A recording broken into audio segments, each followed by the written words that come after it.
Selamat pagi Pak, selamat pagi teman-teman. Perkenalkan kami dari Program Studi Pendidikan Guru Sekolah Dasar dari kelas 2019B. Kami ingin mempresentasikan hasil diskusi kami yang mengenai konsep politik dan strategi-strategi menyampaikan pendidikan politik di sekolah dasar. Nah, adapun anggota kelompoknya, yang pertama saya sendiri Ayuni Rafiana, dan yang kedua Alvelina Lelinan, yang ketiga Sri Widya Tiasni, dan yang keempat Oktaviana Indah. Yang pertama, negara sebagai konsep politik. Di dalam konsep politik, negara mempunyai tugas yang penting, yaitu mengendalikan dan mengatur gejala-gejala kekuasaan yang timbul dalam masyarakat dan bertentangan satu sama lain. Di samping itu, negara juga mempunyai tugas untuk mengorganisasi dan mengintegrasi aktivitas individu atau orang perorangan dan golongan agar dapat dicapai tujuan-tujuan seperti apa yang mereka cita-citakan. Bagian yang paling penting adalah pemilikan kekuasaan yang sangat besar. Jadi, negara memiliki monopoli kekerasan yang absah dan menjamin pelaksanaan hukum di seluruh wilayah teritorialnya.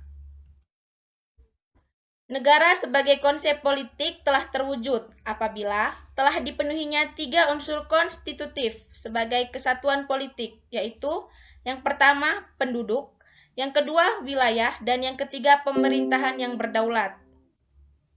Negara yang telah memiliki ketiga unsur konstitutif tersebut dipandang sebagai kesatuan politik yang konkret, sebagaimana negara itu terjelma dalam sejarah sebagai asosiasi manusia. Jadi, bukan negara sebagai idea, tetapi terlepas dari kenyataan sosialnya. Peran negara, khusus untuk reproduksi politik, guna mengajukan 3 fungsi negara, yaitu yang pertama, bertindak sebagai penengah dalam perbedaan-perbedaan politik antara kepentingan-kepentingan nasional yang bersintesis dan berkepentingan berjois asing dan negara mereka. Yang kedua, penjamin kohesi struktur sosial yang selalu terancam oleh dinamikanya sendiri. Dan yang ketiga, bertindak sebagai penengah dalam perbedaan politik antara birokrasi negara yang tumbuh dan kelas-kelas yang lain. Baik, yang kedua, kekuasaan sebagai konsep politik. Definisi kekuasaan, kemampuan pelaku untuk mempengaruhi tingkah laku pelaku lain sedemikian rupa sehingga tingkah laku pelaku terakhir menjadi sesuai dengan keinginan dari pelaku yang mempunyai kekuasaan. Kemampuan pelaku untuk menetapkan atau secara mutlak alternatif-alternatif bertindak atau alternatif-alternatif memilih bagi pelaku lain. Kekuasaan politik, kemampuan untuk mempengaruhi kebijaksanaan umum, baik terbentuknya maupun akibat-akibatnya sesuai dengan tujuan pemegang kekuasaan. Karakteristik kekuasaan. Yang pertama, relasional. Yang kedua, tidak seimbang. Yang ketiga, kemungkinan penggunaan paksaan atau termasuk kekerasan. Sumber kekuasaan. Yang pertama, paksaan fisik. Yang kedua, ekonomi. Yang ketiga, kepercayaan. Yang keempat, kedudukan. Yang kelima, massa terorganisasi. Yang keenam, popularitas pribadi. Yang ketujuh, keahlian. Yang kedelapan, informasi. Yang kesembilan, status sosial, dan lain sebagainya. Sumber kekuasaan. Yang pertama, sumber-sumber kekuasaan tersebut dapat dimiliki oleh seseorang atau sekelompok orang secara sekaligus atau kombinasi. Yang kedua, distribusi sumber kekuasaan dalam masyarakat itu tidak merata. Yang ketiga, penggunaan sumber mempertimbangkan motivasi untuk mencapai tujuan, harapan, resiko atau biaya, dan pengetahuan mengenai cara mencapai tujuan. Dimensi kekuasaan. Yang pertama, kekuasaan tidak selamanya merupakan gejala yang kasat mata. Yang kedua, ada kekuasaan yang bersifat aktual, ada juga yang bersifat potensial. Yang ketiga, ada yang bersifat langsung, ada juga yang bersifat tidak langsung. Yang keempat, ada yang eksplisit, ada juga yang implisit. Pelaksanaan kekuasaan. Hasil penggunaan sumber dapat diukur dari jumlah individu dan bidang kehidupan yang dikendalikan serta kedalaman pengaruh kekuasaan atau dominant of power dan scope of power. Ruang lingkup kekuasaan adalah kegiatan, tingkah laku, serta sikap dan keputusan-keputusan yang menjadi objek kekuasaan. Jangkauan kekuasaan adalah pelaku, kelompok, organisasi, atau kolektivitas lain yang terkena kekuasaan.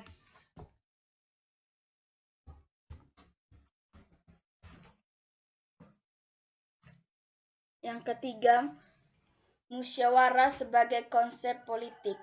Pertama, dalam Kamus Besar Bahasa Indonesia atau KBBI, pengertian dari musyawarah adalah pembahasan bersama dengan maksud mencapai keputusan atas penyelesaian masalah. Yang kedua, musyawarah memiliki tujuan untuk mencapai mufakat atau persetujuan. Pada dasarnya, prinsip dari musyawarah adalah bagian dari demokrasi sehingga saat ini sering dikaitkan dengan dunia politik demokrasi. Yang berikut, dalam demokrasi Pancasila di Indonesia, penentuan hasil dilakukan dengan cara musyawarah mufakat. Apabila tidak ada jalan keluar atau mengalami kebuntutan, biasanya akan dilaksanakan voting atau pemungutan suara. Yang berikut, dari pengertian ini dapat disimpulkan bahwa musyawarah adalah suatu sistem pengambilan keputusan yang melibatkan banyak orang dengan mengakomodasi semua kepentingan sehingga tercipta satu keputusan yang disepakati bersama dan dapat dijalankan oleh seluruh peserta yang mengikuti musyawarah. Ciri-ciri musyawarah. Musyawarah memiliki ciri-ciri sebagai berikut. 1. Dilakukan berdasarkan atas kepentingan bersama. 2. Hasil keputusan musyawarah dapat diterima dengan akal sehat dan sesuai hati nurani. Yang ketiga, pendapat yang diusulkan dalam musyawarah mudah dipahami dan tidak memberatkan anggota musyawarah. Yang keempat, mengutamakan pertimbangan moral dan sumber dari hati nurani yang luhur. Tujuan musyawarah. Dalam bermusyawarah, ada tujuan yang harus dihasilkan atau diputuskan, yaitu mendapatkan kesepakatan bersama sehingga keputusan akhir yang diambil dalam musyawarah dapat diterima dan dilaksanakan oleh semua anggota dengan penuh rasa tanggung jawab. Yang berikut, menyelesaikan kesulitan dan memberikan kesepakatan dan memberikan kesempatan untuk melibat masalah dari berbagai sudut pandang sehingga keputusan yang dihasilkan sesuai persepsi dan standar anggota masyarakat. Keputusan yang diambil dengan musyawarah akan lebih berbobot karena di dalamnya terdapat pemikiran, pendapat, dan ilmu dari para anggotanya. Manfaat musyawarah. Berikut manfaat dari musyawarah diantaranya. Yang pertama, melatih untuk mengemukakan pendapat. Yang kedua, masalah dapat segera terpecahkan. Yang ketiga, keputusan yang dihasilkan mempunyai nilai keadilan. Yang keempat, hasil keputusan yang diambil menguntungkan semua pihak. Yang kelima, dapat menyatukan pendapat yang berbeda. Yang keenam, adanya kebersamaan. Yang ketujuh, dapat mengambil kesimpulan yang benar.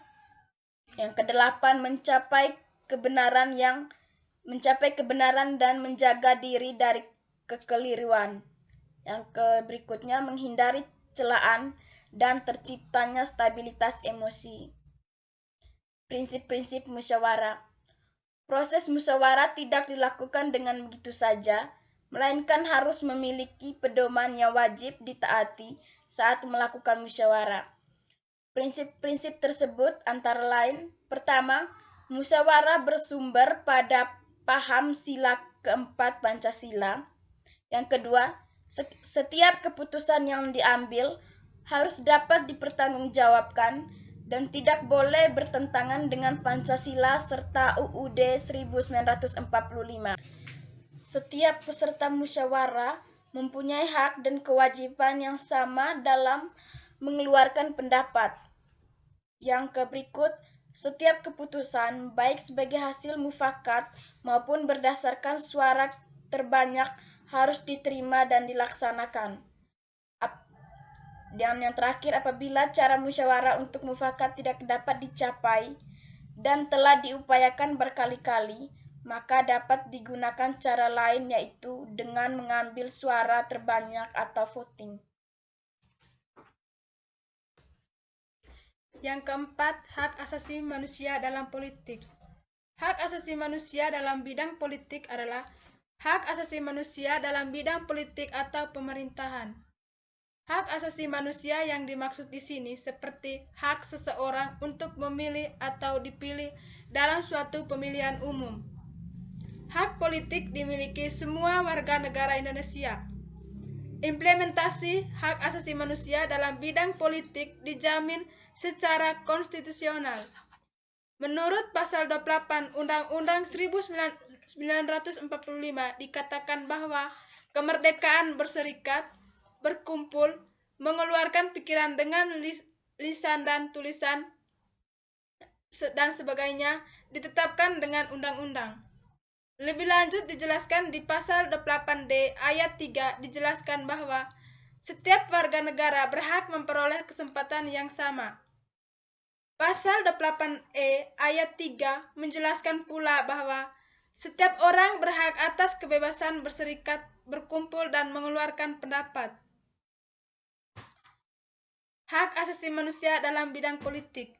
Contoh hak asasi manusia dalam bidang politik. Yang pertama, hak asasi politik dalam memilih suatu penilaian presiden dan kepala daerah.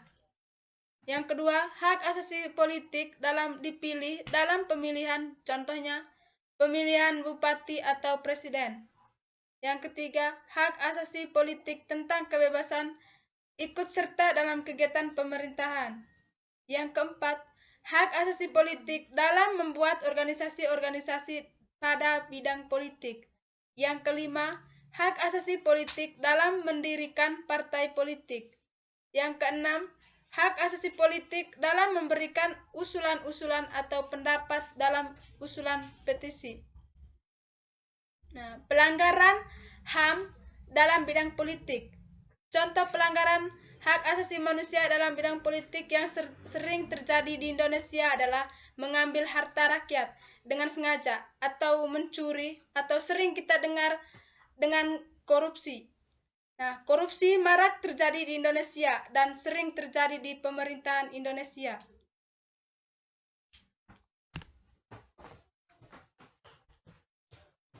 Yang berikut, strategi memperkenalkan pendidikan politik di sekolah.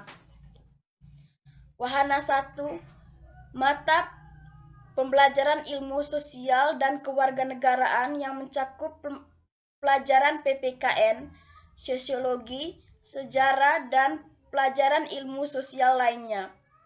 Mata pelajaran ini sangat memungkinkan untuk menguatkan cara pandang mengenai politik yang demokratis. Untuk metode pendidikannya sendiri, tidak dapat dilakukan melalui pembelajaran satu arah, di mana guru berceramah dan siswa hanya menyimak sembari sesekali mencatat. Mengutip Freire, metode ini disebut pendidikan gaya bank atau transfer ilmu pengetahuan. Anak dianggap rekening kosong yang hanya perlu diam mendengarkan, siap menerima transfer pengetahuan dari guru yang berceramah tentang ilmu politik negeri. Gaya pendidikan macam ini hanya akan menimbulkan mental kaku, anti dialog, dan rentang indoktrinasi. Karena minimnya kesempatan dialog antara guru dan murid, yang berarti murid sedikit sekali kesempatan berbagi pandangan pribadinya. Proses pembelajaran politik yang lebih tepat guna adalah melalui paparan masalah atau problem exposure, fenomena politik sehari-hari disajikan di kelas untuk kemudian diperdebatkan secara kritis. Praktis semacam ini memungkinkan pertukaran gagasan di sini. Dalam proses ini, terdapat ruang bagi siswa untuk mengkritis pandangan gurunya. Syarat utamanya ialah guru harus menggeser perannya yang semula menjadi penceramah dan sumber pengetahuan, sekarang menjadi mediator dan fasilitator murid. Efek dari metode ini adalah anak-anak muda akan lebih kritis dalam memandang setiap persoalan.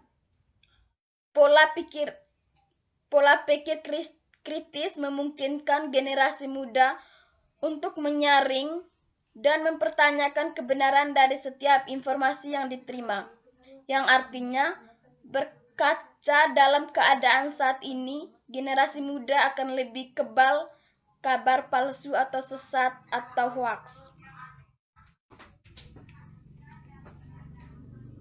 Strategi yang dilakukan yang kedua yaitu Wahana 2. Wahana pendidikan politik di sekolah yang kedua adalah OSIS atau organisasi pelajar lainnya. Dengan aktif di kegiatan organisasi, pelajar berlatih menyampaikan argumentasi, berinteraksi dengan pandangan dan paradigma yang berbeda, dan saling berlomba argumen yang kredibel dan meyakinkan demi tujuan bersama. Metode semacam ini jauh lebih tepat guna bagi kedewasaan berpolitik siswa. Mereka berkesempatan untuk mengetahui, memetakan, dan memahami permasalahan yang nyata masyarakat.